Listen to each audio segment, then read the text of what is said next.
네, 이유가 뭐든 간에 일단 트럼프 대통령이 이렇게 한미 연합훈련 당일에 훈련 축소 지시를 한 건 동맹국에 대한 굉장히 심각한 결례라는 지적이 나오더라고요. 근데 뭐 과거 한미 정상 간에는 있을 수가 없는 얘기죠. 근데 예. 뭐 이거는 트럼프 대통령이니까 가능하다라는 저희가 표현을 씁니다. 예. 사실 또 트럼프 대통령이 꺼내들은 명분은 이란 전쟁에서 해협을 막는데 함정을 좀 보내라고 그랬는데 한국이 노땡스 했다. 안 된다라고 얘기를 했는데 이거 미국은 한국을 많이 도와주는데 한국이 미국을 전혀 고려하지 않는다라는 그런 표현을 썼는데 사실 전 세계 어느 동맹국도 이란 전쟁의 함정을 파견하지는 않았습니다. 예. 일본조차도 기뢰를 제거하는 소해함을 이란 전쟁이 완전히 종식되면 보내겠다라는 입장이죠. 트럼프 대통령 입장에서는 그런 생각을 가질 수는 있지만 이게 이제 결국은 대미 투자 압박으로 이어지는 것이 아니냐 이렇게 보고 있습니다. 네, 말씀하신 대로 트럼프 대통령의 이런 돌발 행동에 대해서 원인을 놓고 여러 얘기가 나오는 가운데 한국이 이란 전쟁 중인 미국을 지원하지 않았다라고 트럼프 대통령이 계속 얘기하고 있습니다. 어제 기자들에게는 이재명 대통령과의 통화 내용을 공개하기도 했는데요. 이 내용 직접 들어보시죠.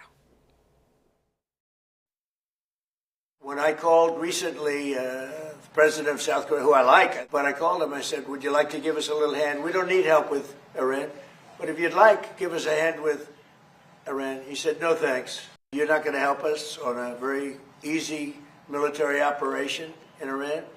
That's strange. No, we'd rather not get involved.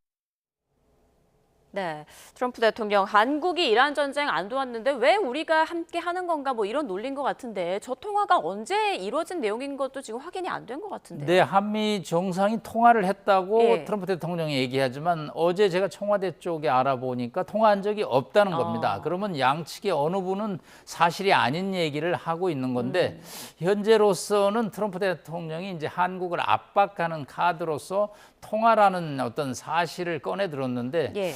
미국의 어떤 이제 불만 압박은 3,500달러에 달하는 통상 그 협상의 결과인 대미 투자가 이루어지지 않는 데 대해서 불만을 표시한 것이 아니냐. 그래서 한국이 워싱턴에서 느린 협상가라는 표현을 쓰고 있습니다. 슬로우 한다. 그렇기 때문에 이 3,500불 중에 1차 투자분이 확정되지 않고 있는 거. 한국은 가스 화력 발전소 등의 투자 검토를 하고 있는데 미국은 메모리 반도체 공장을 건설해 달라고 합니다.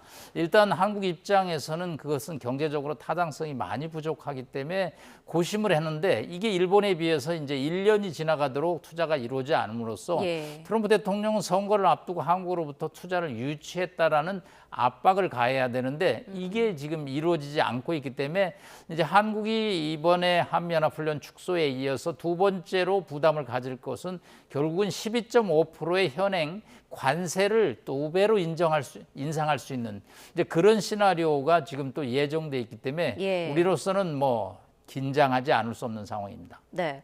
그런데 트럼프 대통령의 이번 한미훈련 축소 지시를 놓고 민주당뿐만 아니라 공화당 내에서도 비판이 좀 크다고 하던데 미국 내 여론 좀 어떻게 확인이 되나요? 네, 일단은 뭐 70% 정도는 트럼프 대통령이 실수했다라는 표현을 쓰고 예. 뭐 지난번에 여러 가지 이야기들이 나왔지만 아무래도 동맹 70년에서 이건 있을 수 없는 이야기다라는 표현을 씁니다만 또 최근에 또 일부 어떤 전문가 그룹에서는 한국이 부담을 안 함으로써 부담을 지게 생겼다라는 또 표현을 쓰고 있습니다.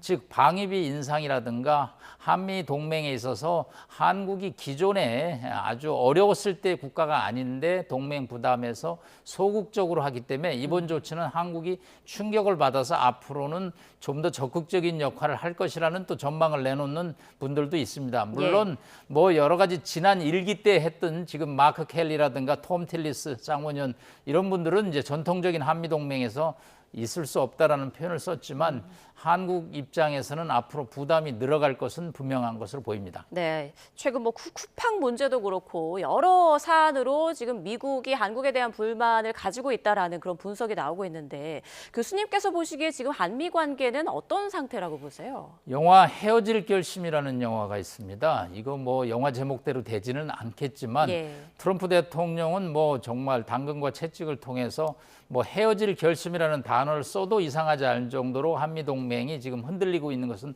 분명합니다. 일단 우리 입장에서는 이제 얻어내야 될 게 핵 잠수함 건조 계획이죠. 그다음에 우리가 주어야 될 부분은 바로 3,500억 달러의 투자 문제입니다. 그래서 한국 입장에서 조금 더 속도를 내야 될 것으로 보입니다. 광주 호남에 800조 원의 반도체 공장 건설을 이야기했는데 미국에는 투자에 1년이 지나가도록 발표가 없음으로써 예. 미국 입장에서는 한국 정부의 의지를 이제 조금 의심하는 그런 시각도 분명히 있기 때문에 협상에 따른 후속 이행 계획은 좀 한국이 속도를 내고요. 예. 또 우리는 이제 트럼프 대통령이 워낙 변칙적인 지도자이기 때문에 이 북한 문제에 관해서 조금 더 한국과 협의를 하는, 그래서 코리아 패싱을 막는 그런 대응책을 적극적으로 추진해야 될 것으로 보입니다. 네.